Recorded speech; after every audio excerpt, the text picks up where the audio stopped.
A mí me tocó hacer el libro fotográfico de los 50 años de Clarín. Bueno, fue una experiencia muy linda hacer los 50 años de Clarín. Ya, claro que en plena era menemista y es el año de la reelección de Menem. Así que es un año de tragarse sapos también, ¿no? En esa época había muchas maneras de llamar al diario. Uno era el ministerio, porque existía la convicción, que después se mostró ilusoria, de que si alguien entraba al diario, nunca más se iba a quedar sin trabajo. Eso no era poca cosa en la época de las privatizaciones, de los despidos masivos y demás. Otra manera de llamar al diario es un marido golpeador. ¿Por qué es un marido golpeador? Porque te protege hacia afuera. Nada te va a pasar hacia afuera. Y hacia adentro aguántatelas.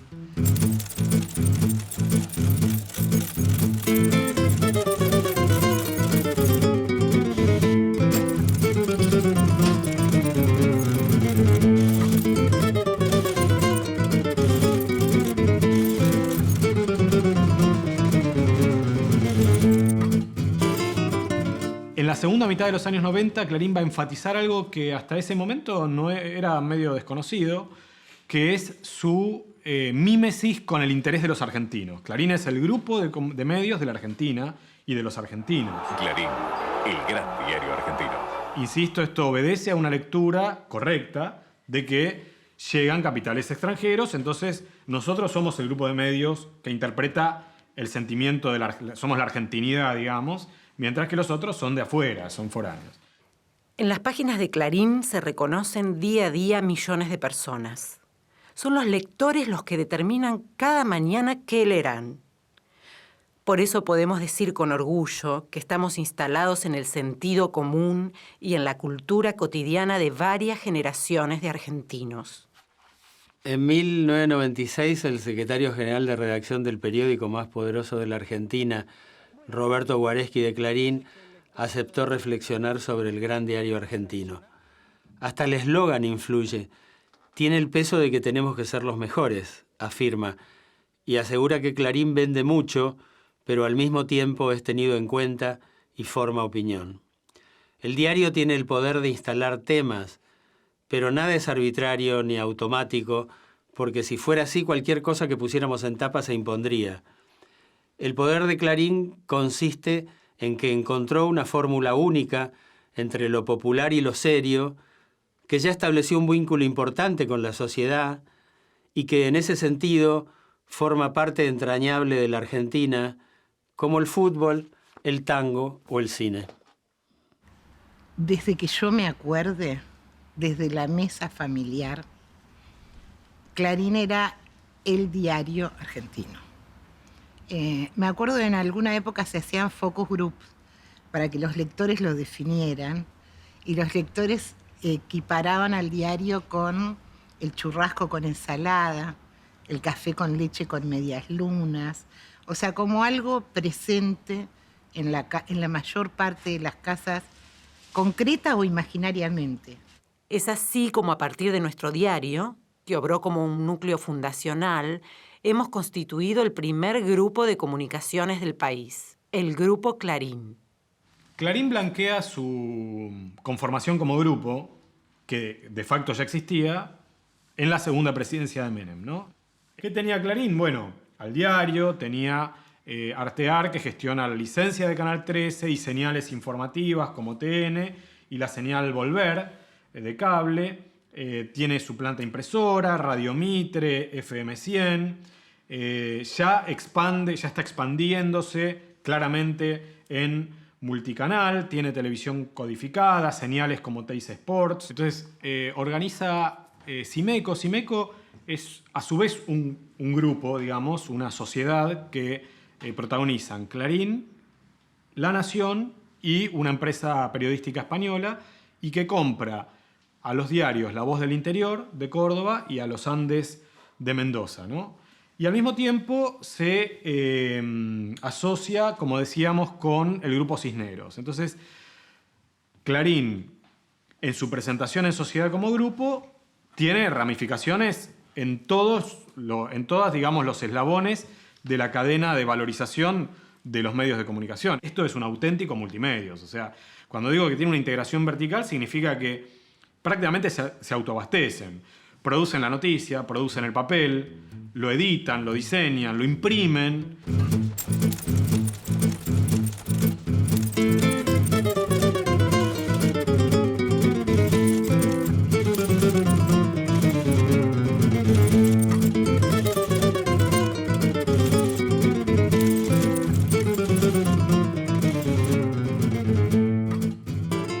Aterriza Telefónica con aval del gobierno de Menem, con sociedad con el Banco República de Moneta de Mendoza, con un volumen de facturación infinitamente superior al del Grupo Clarín. Cuando digo infinitamente superior me refiero a 10 veces la capacidad de facturación del Grupo Clarín, el Grupo Telefónica, ¿no? Y conforman el Grupo 6, que absorbe lo que era Telefe, más radios, más operadores de cable, es decir, se termina conformando un grupo que es superior en escala económica a Clarín, no es superior en su inserción en el hogar argentino promedio, porque no tienen un diario, no tienen un diario de cabecera, no tienen la posibilidad de tejer, de troquelar la agenda, como sí lo hace el diario Clarín en este periodo. No obstante lo cual, es un grupo que amenaza el liderazgo que ejercía Clarín. En el SEI especulaban, y así se lo aseguraban a funcionarios del gobierno, que forzándonos a crecer para empardarlos, nos iban a debilitar, al punto de llevarnos a un crack o a tener que vender. Por eso no pudieron disimular primero la sorpresa y luego cierta frustración cuando cerramos la venta del 18% del grupo a Goldman Sachs por $500 millones. Sorpresivamente para muchos, así como ese grupo se arma con mucha facilidad, se desarma también muy rápidamente. Tras el desarme del grupo SEI Telefónica, Clarín vuelve a ejercer, digamos, el liderazgo casi, diría, no en soledad, porque si uno considera que en televisión tiene a Telefe, que le hace sombra, si uno considera que en radios hay varias que le hacen sombra, pero como grupo multimedia, integrado verticalmente, con intereses en todas las ventanas, digamos, que podamos imaginar, no tiene sombra. Es en el año 98 cuando Clarín incorpora a Goldman Sachs dentro de su capital accionario y donde sincera que es un grupo. Ese cambio, que es un cambio que no es menor, de la estructura interna del Grupo Clarín, yo creo que va en detrimento de su potencia periodística, pero la globalización de los mercados financieros y al mismo tiempo el funcionamiento a escala global de las industrias culturales y en particular de los medios de comunicación va a conducir a que la importancia económica que empieza a cobrar el sector de medios de comunicación justifique su asociación con capitales bancarios, ¿no? O sea, ya no es un sector importante únicamente en términos políticos, los medios de comunicación, sino que empieza también a ser importantes en términos económicos. En el 99, el Grupo Clarín se constituye en sociedad anónima. Magneto se asigna el título de CEO, Chief Executive Officer, que es el dialecto de la corporación multinacional. y fundan una nueva sociedad, que es la que controla el Grupo Clarín, que se llama Dominio. Esa sociedad es la prueba que Mañeto es uno de los dueños de Clarín, y ya no solo un gerente, y que tiene casi tantas acciones como Ernestina. Ella tiene 35,555%, él un 35%, y los otros dos socios, que son Pagliaro y Aranda, tienen cada uno un 14 y pico %. Pero el grupo que controla las acciones de ellos cuatro se llama Dominio. Me parece un lindo nombre. Simbólico.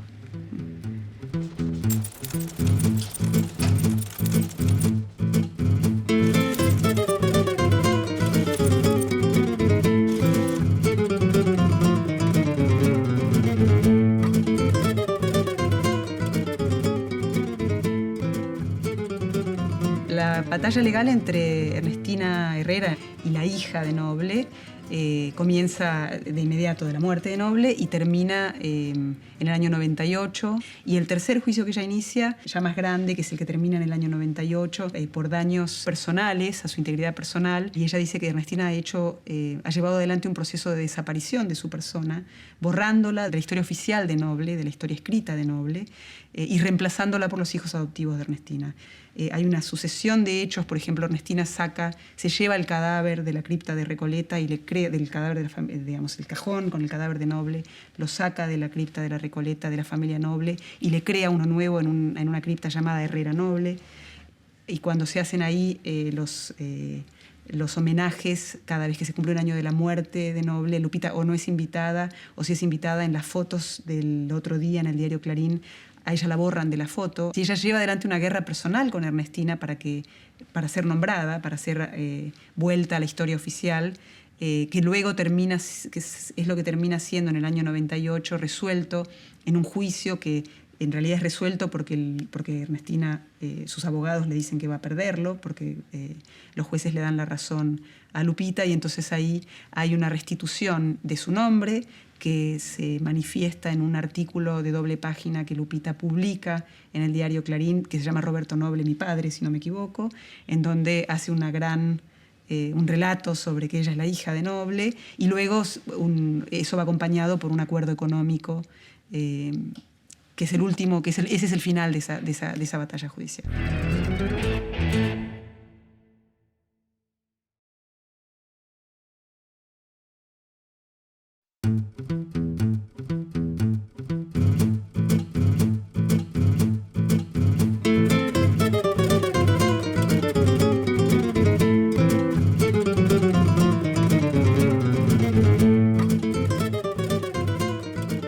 Clarín en general en los distintos gobiernos desde el 83 para acá ha hecho lobby y ha hablado con presidentes y con sus funcionarios para obtener determinados beneficios que han permitido justamente el enorme crecimiento económico de ellos como grupo. Durante el gobierno de la Rúa lo que ellos querían era que se ampliara la capacidad de Canal 13 en todo el país, que se ampliara la cantidad de repetidoras. Para eso el gobierno de la Rúa tenía que tomar una decisión administrativa. Y de la Rúa, como en tantas otras cosas, dilataba el momento de la decisión. Jorge Rendo, que era el que hablaba de este tema con los funcionarios de la Rúa, es el que presionaba a los funcionarios de gobierno para que sacaran las resoluciones que necesitaban para que Clarín obtuviera lo que quería. Y hay un viernes, si no me equivoco, en que él llama al funcionario y le dice, bueno, ¿por qué no hay razón para que sigan demorados? ¿Qué es lo que pasa? Y el funcionario le dice, bueno, lo que pasa es que todavía los decretos son complicados, todavía no tenemos el decreto, etc. Y entonces Rendo le manda por moto esa misma tarde, lo cual al funcionario lo sorprendió, el decreto escrito por los abogados de Clarín para probar que finalmente no era tan complicado escribir un decreto. Y bueno, el funcionario, según me cuenta, ese decreto nunca fue firmado, me cuenta que eso hizo que a ellos les pareció demasiado que Clarín les escribiera un decreto que el presidente tenía que firmar.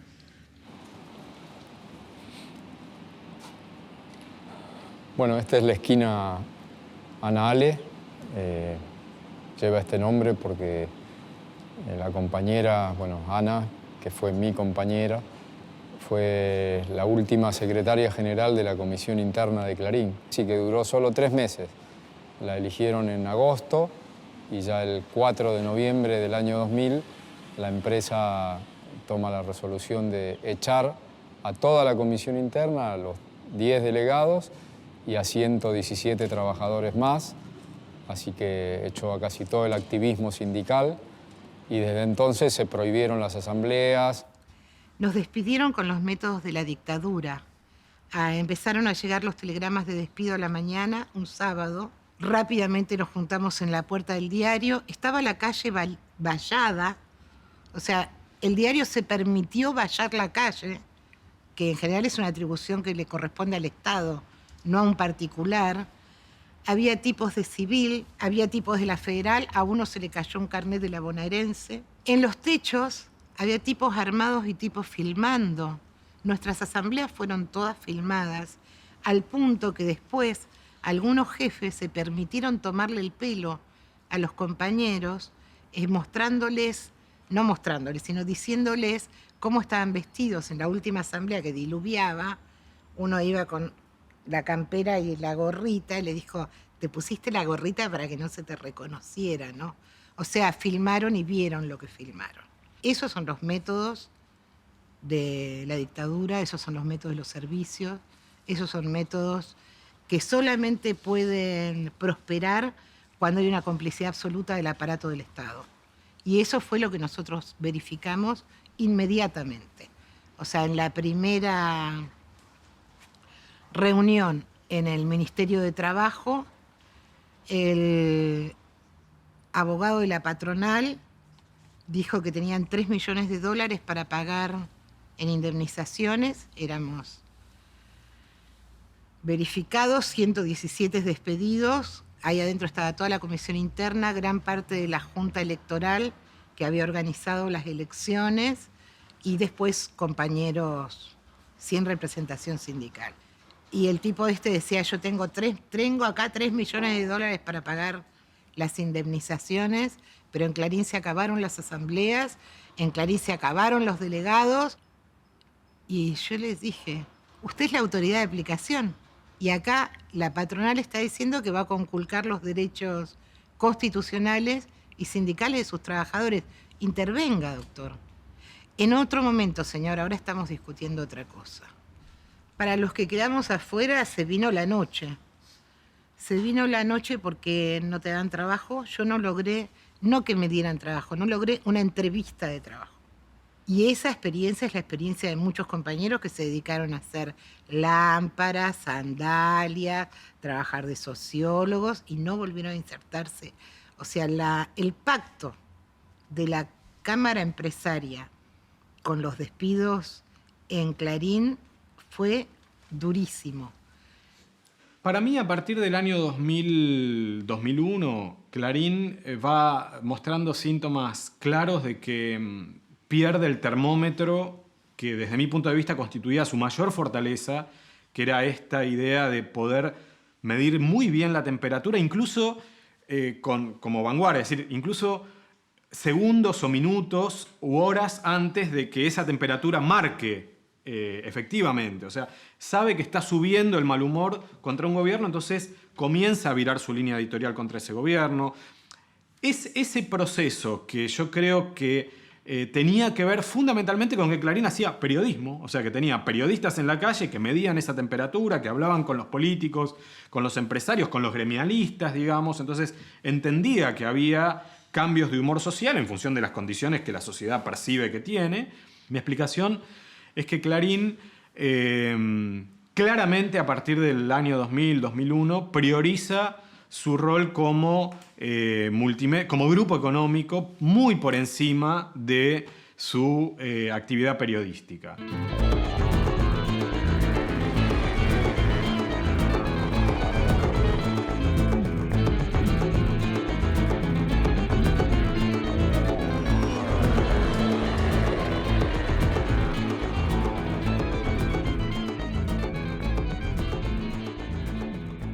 La crisis de 2001 golpea parejo, digamos, a los medios de comunicación porque estos estaban endeudados en dólares.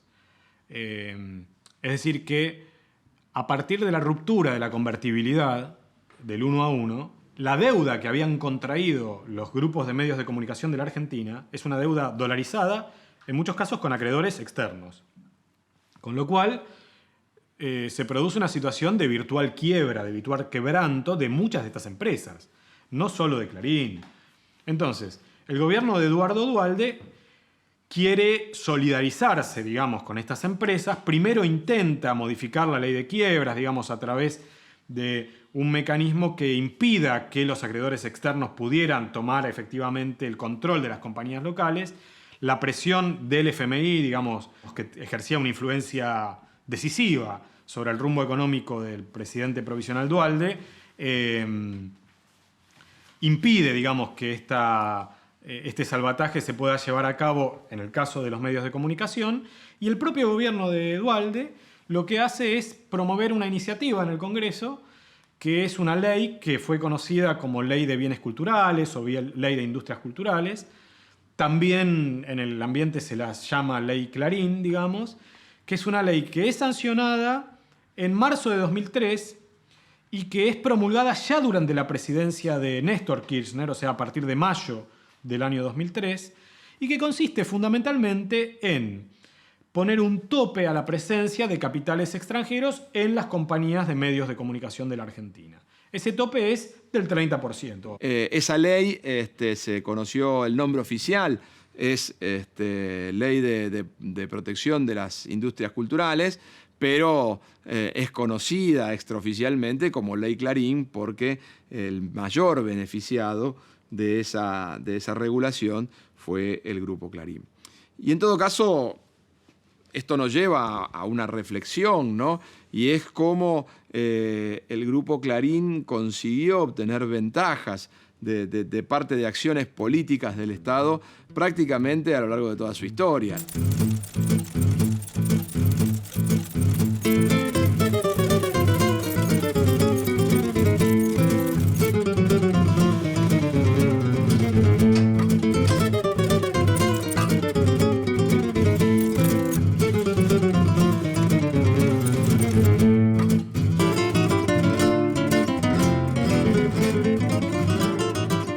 Del Estado ha permitido al Grupo Clarín consolidarse como un grupo económico muy potente que a la vez le permitía transformarse en un actor político muy significativo. Bueno, el 17 de diciembre del 2002 es una fecha histórica para la justicia e histórica para Clarín. Es detenida por orden del juez Markevich, Ernestina Herrera de Noble, en la causa donde se investiga la probable apropiación de Marcela y de Felipe. Pero además, la orden que da el juez de detenerla no tiene que ver con el delito de la apropiación de Marcela y de Felipe, tiene que ver con lo que él comprueba con el expediente Trucho. Él dice acá hay falsedad ideológica, acá se volcaron datos falsos, se tienen en Ernestina, gran revuelo por supuesto en el diario y gran revuelo en las empresas del grupo, que ya eran muchas. Y bueno, lo que uno más se acuerda de ese momento es lo que pasaba en la tele, porque estábamos todos esperando a ver qué decía la tele, a ver qué decía el 13, y el 13 mantuvo, pese a que ya estaba en todos los medios del país y del mundo, la detención de la dueña de Clarín, que había sido a la tarde.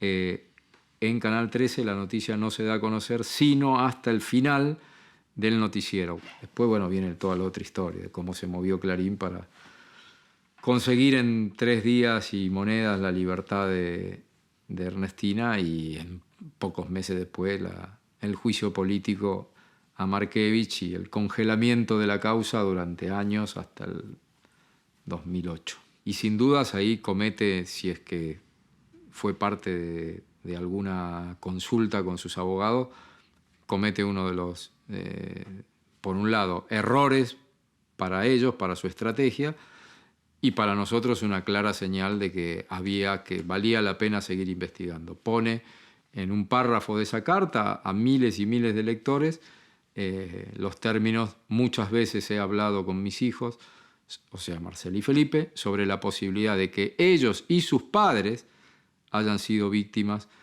de la represión de aquellos años. Es decir, ella está admitiendo que pueden ser hijos desaparecidos, y no solo eso, porque no hacía falta decirlo. Podría haber dicho la posibilidad de que Marcela y Felipe, mis hijos, sean víctimas del terrorismo de Estado o sean hijos desaparecidos, pero sin embargo dice de que ellos y sus padres, los de Marcela y de Felipe, puedan haber sido víctimas. Y esta posibilidad está abierta. Fue ella misma la que lo dijo, así que habrá que seguir investigando porque son palabras de Ernestina.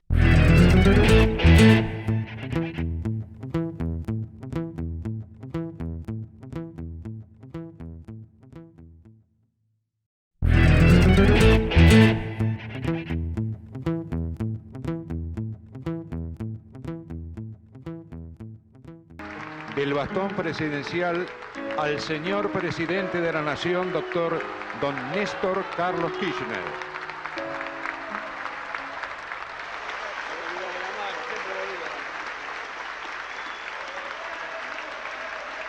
Kirchner tenía una política de conciliación con Clarín durante los años en los cuales se sentía débil y mientras tanto estaba tratando de construir una plataforma propia de apoyo mediática que le permitiera, digamos, tener un respaldo para esas batallas que estaba dando contra estos poderes concentrados.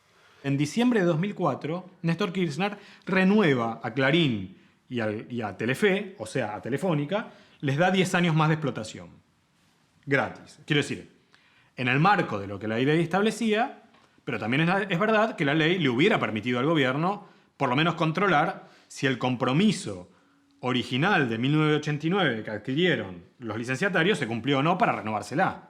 Eso lleva a la licencia de Canal 13 y de Canal 11 al 2014. Pero, muy poco después, en mayo del año 2005, Néstor Kirchner firma un decreto que congela el cómputo del tiempo de explotación de las licencias para todos los empresarios de medios de comunicación. Eso significa que la licencia de Canal 13 y de Canal 11 se van al 2024. Yo creo que la concentración monopólica mediática en la Argentina, si fue lograda desde la etapa del mismo proceso, con papel prensa, siguiendo por los distintos gobiernos democráticos que hubo, que todos fueron haciendo concesiones en cada momento, porque siempre con la idea que si Clarín te ataca, Clarín te destruye. Una crítica que nos hicieron a nosotros, ¿por qué extendimos a 10 años las licencias de los canales de televisión? Y porque quebraban 3 prácticamente, y ahí se iban a quedar con todo, el monopolio Clarín o como lo quieran llamar. Es discutible, pero no teníamos otra alternativa que, para tratar de que puedan existir otras variantes mediáticas, tratar de extenderlo, porque se quebraban. Si no lo entendíamos, nadie le refinanciaba la deuda que tenían estos grupos pequeños, más pequeños o menos pequeños. Yo discutí el tema con él y dije, bueno, pero Haddad es peor que Clarín, Manzano es peor que Clarín, Moneta es peor que Clarín. Y él me dijo, sí, pero son débiles, son más débiles. Y yo necesito hoy. Si no, yo hablo, digo un discurso y nadie lo transmite. Yo quedo preso de Clarín, que tiene todo el poder. En ese momento él se manejaba con un pragmatismo, no, el pragmatismo de un dirigente político, que tiene que construir con lo que la realidad le ofrece, con lo que hay establecido. No puede diseñar lo que le gustaría. Tiene que manejarse con lo que hay. Y eso, bueno, no es la forma en la que nos manejamos los intelectuales. Es de ahí la superioridad de los políticos cuando se trata de hacer política.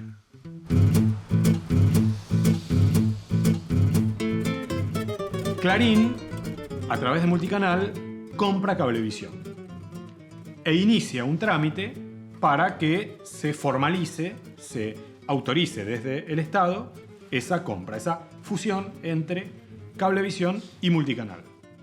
Durante el año 2006 y 2007, la Comisión Nacional de Defensa de la Competencia estudió el caso. Incluso lo estudió largamente y hay un dictamen que es contundente porque el dictamen viene a decir así. Puntualiza todos los motivos por los cuales esa fusión no debería autorizarse, dado que altera las condiciones de competencia en el mercado de televisión por cable, dado que genera una empresa con una posición dominante que puede significar cuellos de botella para el desarrollo, la innovación de la televisión por cable, que puede abusar de los precios de las tarifas que les cobra a los abonados, lesionando entonces el interés de los mismos, etc. Ahora, el expediente es muy paradójico porque da todos los motivos por los cuales no debería autorizarse la fusión y termina diciendo, por todo eso se autoriza la fusión. Fui presidente de la Comisión Nacional de Defensa de la Competencia al momento en que se aprobaba la fusión, con un dictamen que muestra mi oposición al esquema en que se estuvo aprobando la fusión.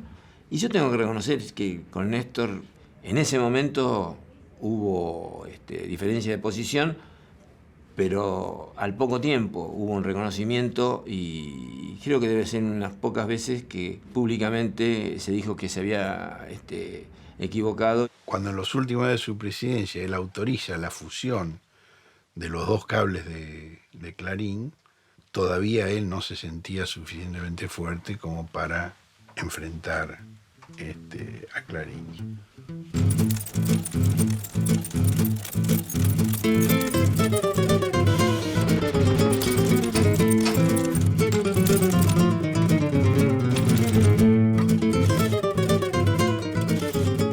Kirchner señala que Mañeto, por una parte, resistía que Cristina Fernández fuera la candidata del Frente para la Victoria en las elecciones de 2007, pero además señala que había una presión muy fuerte para que el gobierno los dejara entrar en el capital accionario de Telecom Argentina.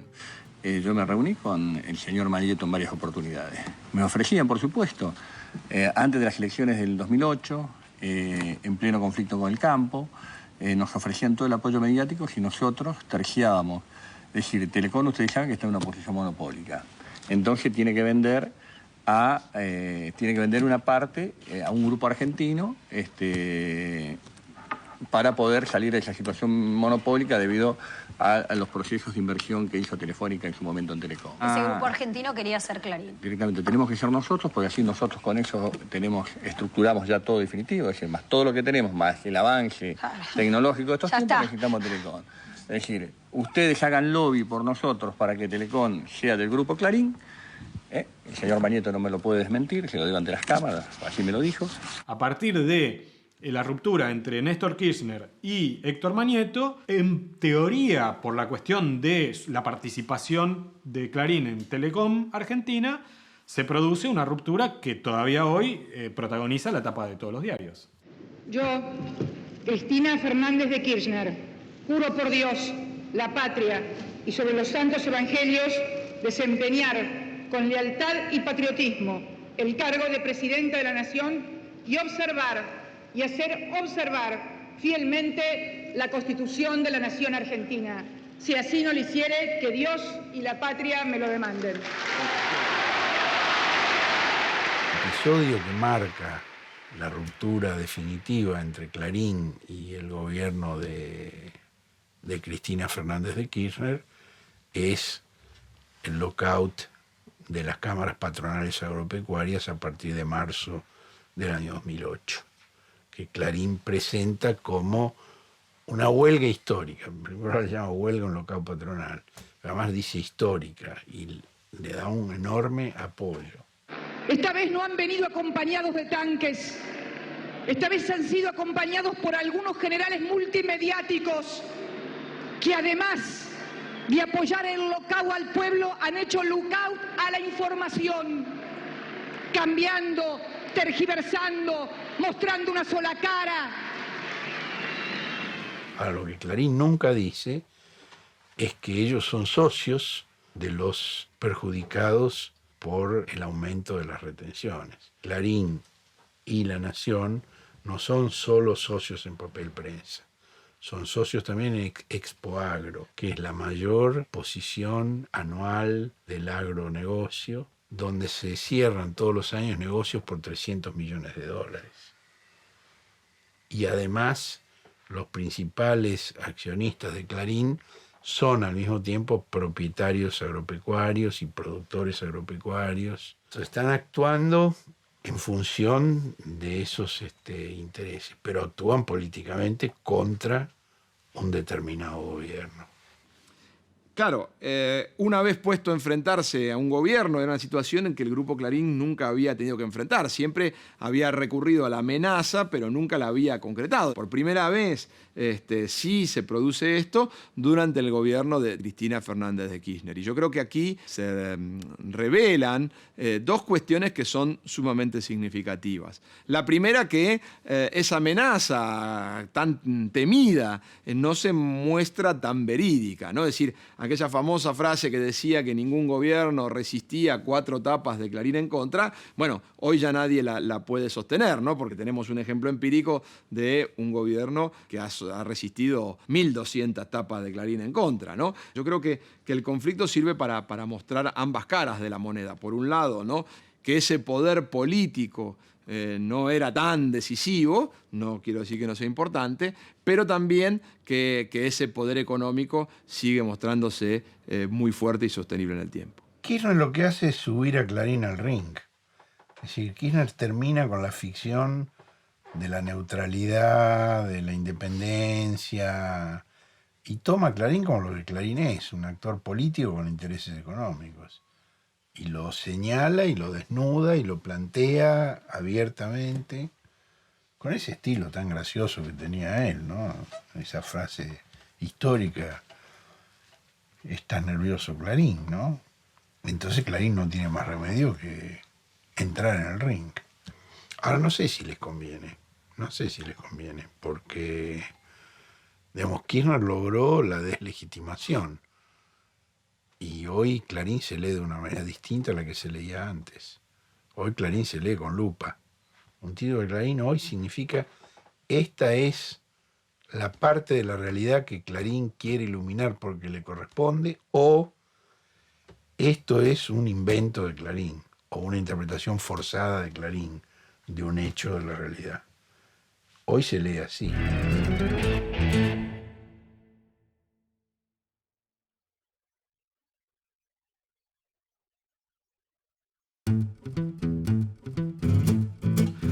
Nosotros en el 2008 nos enteramos por los compañeros de la redacción que había un jefe de política que había dicho: muchachos, estamos en guerra y esta vez va en serio.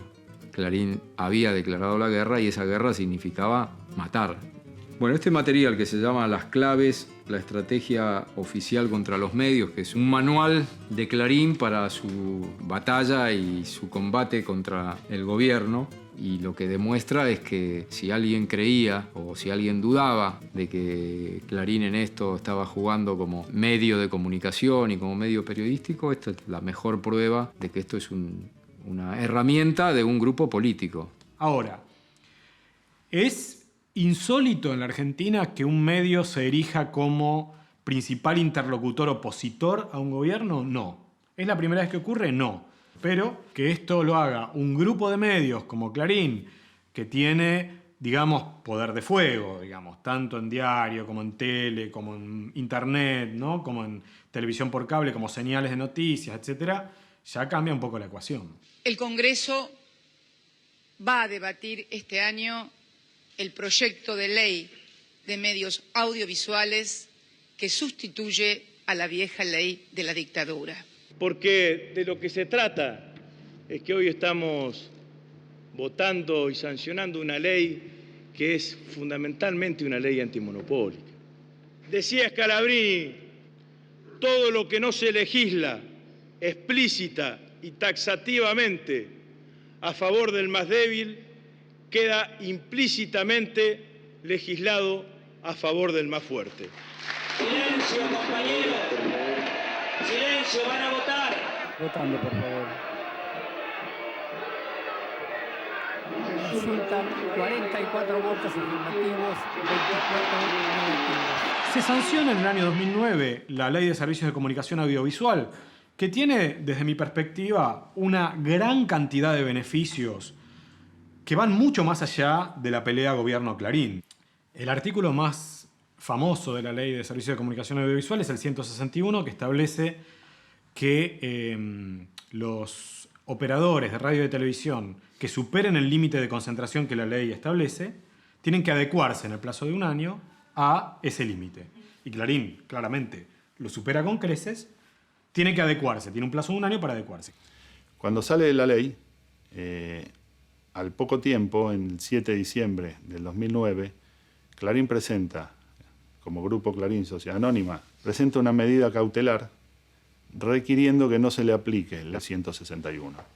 Información de último momento, decisión de la Corte Suprema de Justicia de la Nación sobre la Ley de Servicios de Comunicación Audiovisual. Lo que acaba de hacer la Corte es precisar el plazo de vigencia de una medida cautelar interpuesta por el Grupo Clarín, que había suspendido el artículo 161 de la Ley de Medios. Fue una decisión absolutamente unánime de la Corte y lo que hace es posponer la medida cautelar, es decir, darle vigencia hasta el 7 de diciembre del 2012. La Corte determina 3 aspectos fundamentales. El plazo se empieza a contar, dice la Corte, desde diciembre de 2009 hasta diciembre de 2012. La segunda cosa muy relevante que dice la Corte es: esto no es un tema de libertad de expresión y tampoco está ni demostrado ni alegado suficientemente, ni surge de la ley, que la desinversión afecte por sí misma la libertad de expresión.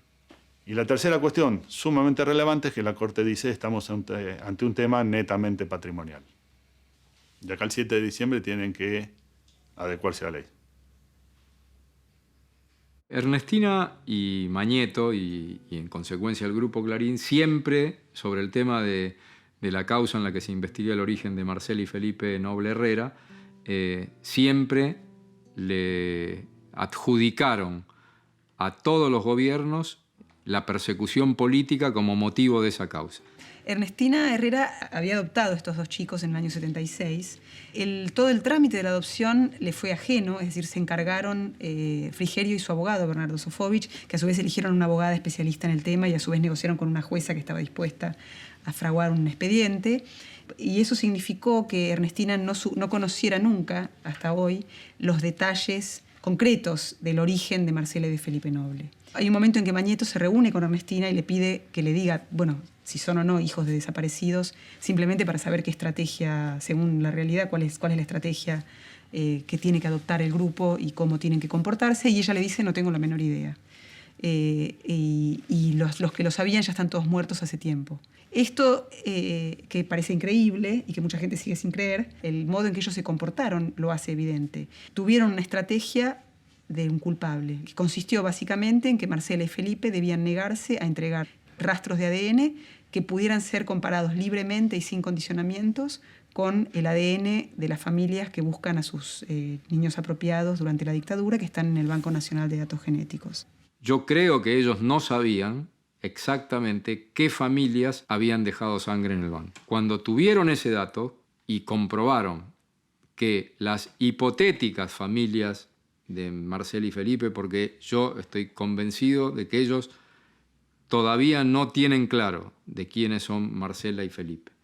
Entonces verificaron que esas hipótesis no estuvieran ahí y le dijeron: Marcela y Felipe, vayan tranquilos porque la sangre no va a dar, el ADN no va a dar. Porque hay una conciencia culpable en ellos, que en realidad tiene que ver con muchas otras cosas de Clarín, empezando por el modo en que Ernestina se queda con Clarín, corriendo a la heredera legítima, que es la hija de Roberto Noble, adopta a los hijos como parte de una estrategia empresarial, y después hacen las cosas que hacen para convertirse en uno de los mayores, en el mayor grupo de medios de la Argentina. Esta causa fue abierta y sigue abierta y va a seguir abierta, esperemos, hasta que se sepa la identidad de ellos. Una editorial que publicó el diario Clarín sostiene: el gobierno avanza en papel prensa para controlar la palabra impresa. Nosotros tenemos en el derecho un dicho que dice: a confesión de parte, relevo de prueba. Y yo quiero en esto coincidir con Clarín. Claro, quien controla papel prensa controla la palabra impresa. ¿Por qué? Porque papel prensa, sociedad anónima, fabrica el papel de diario, lo distribuye y lo comercializa en lo que se conoce en términos económicos y jurídicos como una empresa monopólica integrada verticalmente. ¿Por qué? Porque va desde la materia prima hasta el insumo básico, pero no solamente produce ese insumo básico, sino que además determina a quién le vende, cuánto le vende y a qué precio le vende. Si Clarín se queja de presiones por parte del gobierno para quedarse con papel prensa, había que preguntarles primero por qué manejaron la empresa a su antojo durante más de 30 años a través del pacto de sindicación de acciones que dejaba siempre en desventaja al Estado Nacional, fuera el gobierno que fuera. Y lo otro que había que preguntar también, que es en virtud de este pacto de sindicación de acciones y el manejo de la empresa a discreción por parte de los accionistas privados, les ha permitido durante años venderse papel de diario a un precio mucho menor que el que lo pagan el resto de los diarios, incluso los que les compran a ellos, con lo cual les ha dado una ventaja competitiva enorme, que permitió que Clarín hoy sea el multimedio con el poder de fuego que tiene y el poder económico que tiene. Clarín es un grupo que desde 1945 vive, se alimenta y sus ingresos se explican en parte por su habilidad para tener contactos íntimos con la política. Entonces, en el año 2012 es un grupo económicamente muy fuerte, muy próspero. Como decíamos, es un grupo que en los 2 últimos años y medio no vivió ningún tipo de pérdida económica significativa por el cambio de regulación en medios audiovisuales. Es un grupo que hoy tiene mayor concentración que en el año 2009. Al mismo tiempo, el más grande de la Argentina y el más amenazado de la Argentina. Es el grupo más amenazado por condiciones objetivas, no por un gobierno. Más amenazado porque hay una regulación que tuvo un voto mayoritario en el Congreso de los diputados y senadores que dice claramente que está en offside, que está en posición adelantada, que tiene un exceso de medios en su haber.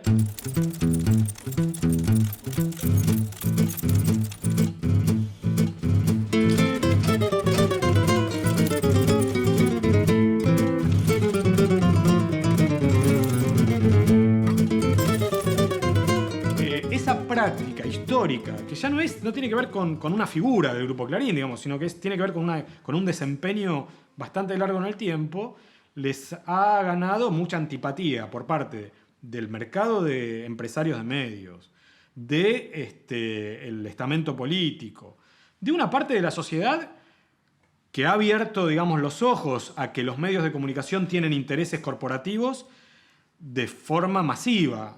Y entonces es una paradoja, es un medio con mucha fortaleza económica, con una facturación muy importante, pero al mismo tiempo con condiciones de vinculación con la sociedad y con su representación política muy complicadas. El monopolio de los medios de difusión legaliza los otros monopolios, digamos. Que esto lo dice Samir Amin. Él lo que dice es que hay 5 monopolios que nosotros de alguna manera lo sufrimos. Monopolio de los recursos naturales, monopolio de los recursos financieros, el monopolio de investigación y desarrollo que se quedan las empresas transnacionales y no lo generan. Eso le da el acceso a las armas de destrucción masiva, a los medios de destrucción masiva, pero el que legaliza estos 4 es el monopolio de los medios de difusión. La pelea con los otros 4 monopolios que la está haciendo la Argentina en cada uno de los planos, no se puede cerrar si no se enfrenta el que legaliza a los otros, que es los medios de difusión. Por eso, desde lo ideológico, el planteo ante Clarín no es un problema ni de personas ni de digamos, de intereses inmediatos, sino que es una cuestión estratégica, digamos. Le pasa a todos los países. Y en el caso de Argentina tiene nombre y apellido que es Clarín, pero en la práctica lo sufren todos. En realidad, con cada gobierno, Clarín dio un salto adelante muy importante. Esa ha sido una estrategia permanente que ha sido diseñada por Noble desde el principio y que ha sido seguida con mucha persistencia por quienes lo sucedieron en la conducción del diario. Digamos, hasta el día de ayer fue así. Hoy ya no, porque no puede.